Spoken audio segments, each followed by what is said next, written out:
Financial commitments. Remember, you're not taught to think this way, so they can make more money from your mistakes. When you were a child, you probably were given an allowance, and you couldn't spend more than your allowance. You could save up a few weeks so you could buy something expensive, but that was the extent of your finances. Well, believe it or not, you're still living on an allowance. You're just used to calling it a paycheck. And you're used to paying for everything out of your checking account instead of with cash. And with credit cards, you're used to being able to borrow from the bank without asking for it. Just swipe the card. On your budget spreadsheet, you have income, bills, and possibly some debts. What you're never taught is that you signed up for those bills and debts. Therefore, you have committed part of your income to those expenses, and you therefore are committing yourself to live on that part of your paycheck that's left over after all those expenses. That's right, you live on the leftovers. What you don't know but need to know is just how much is left over. The TABS Budget Overview page subtracts your commitments out of your income and shows any leftover in the Left for Daily Living section at the bottom of the overview page.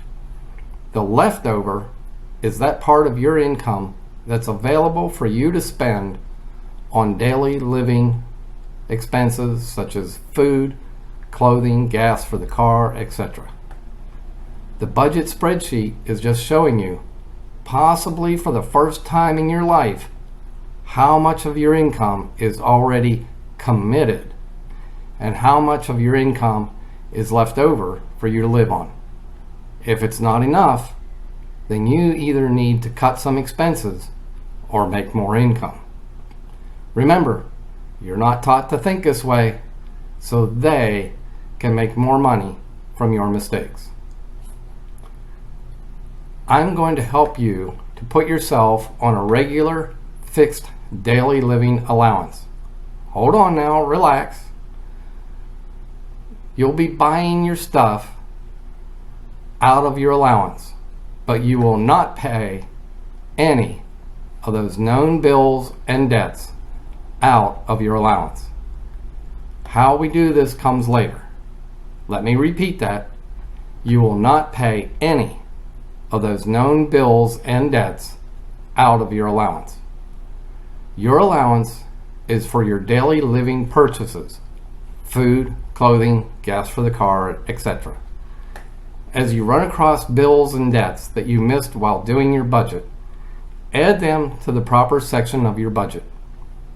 Remember, you're not taught to think this way, so they can make more money from your mistakes.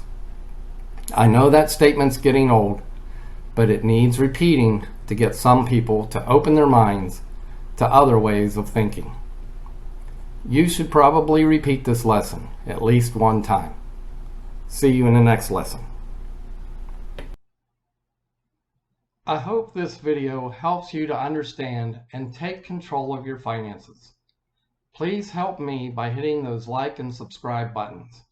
Thanks. A link to the next lesson is in the description of this video.